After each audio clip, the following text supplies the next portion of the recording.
Hi guys! Daghan pa kay kog red nga kuan sa akong face kay wala pa ko nakaligo o pa ko naka-wash. And gikan notice akong makeup yesterday kay we have Halloween party yesterday sa Lone Star.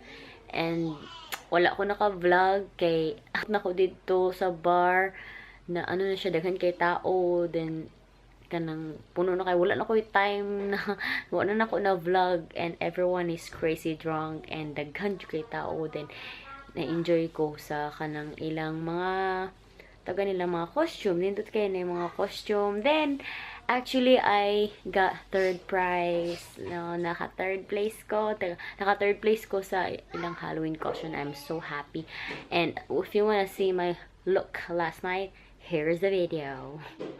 Hi guys, we're going to the Halloween party. Halloween party. This is my costume. I'm a sexy dead. Char long. Hi Besh. Ito na may Besh. And Mary Ann, look at I don't know what are you. Saan ka? Vampire. Vampire na. So that was my look last night, and wala na jud ko naka-vlog after that. Kay na busy na jud ko guys, as in wala na jud ko time. And today I think we're going to Dumaluan Beach. I always want to go there, and gusto to ko matug Minterio, but naman ko sa Bohol din ang akong mga loved ones naa sa Hingoog. So I don't know if I will still go, then magdag ko og kandila. But maybe tomorrow na lang I'll do that. Kay siguro basin busy kayo karon ang mga Minterio, kay daghan kaysa ng tao sa Minterio ron kay November 1. So yeah, maybe I'll do that tomorrow na lang.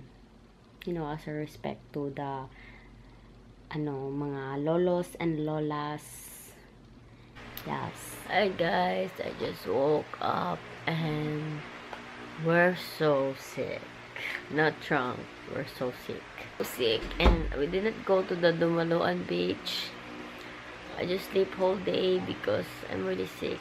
I have fever, and also Miriam has fever. Kay kanang uwan init man dari we. Muinit tapos muulan na po, di ba? Kan kayos tanan, gabi kay weather ko nang siyempre lantan jud ka. O si Miriam lantan sad, grabe, pero mas kuan niya kay na siya sipon. Ako kay nakoy ubo pero dili jud kay grabe nya. murag sakit kay dari. Yes, pa jud ko nakaligo, pa jud ko yung mga kuan, and it's already 6. It's already 7 guys. So I have 1 hour and 30 minutes to prepare and eat as well. Murag nagchika lang jud ko ani nga vlog ron, kay wala jud ko gibuhat karong adlaw, na tulog ra jud ko kay nasakit lagi, Grabing party gahapon ya karon nga. So hi guys, I just finished my makeup. I'm going to work. And I'll just have a quick review about this highlight. I don't know if it's highlight, but it's a Mega Glow illuminating powder. I'm getting late, so I'm making this so fast. So yes guys, I think this is really nice. I like it. It highlights my cheeks. Yes, I like it so much. This is a must-have. And I'm going to work now. Bye. See you in my next vlog.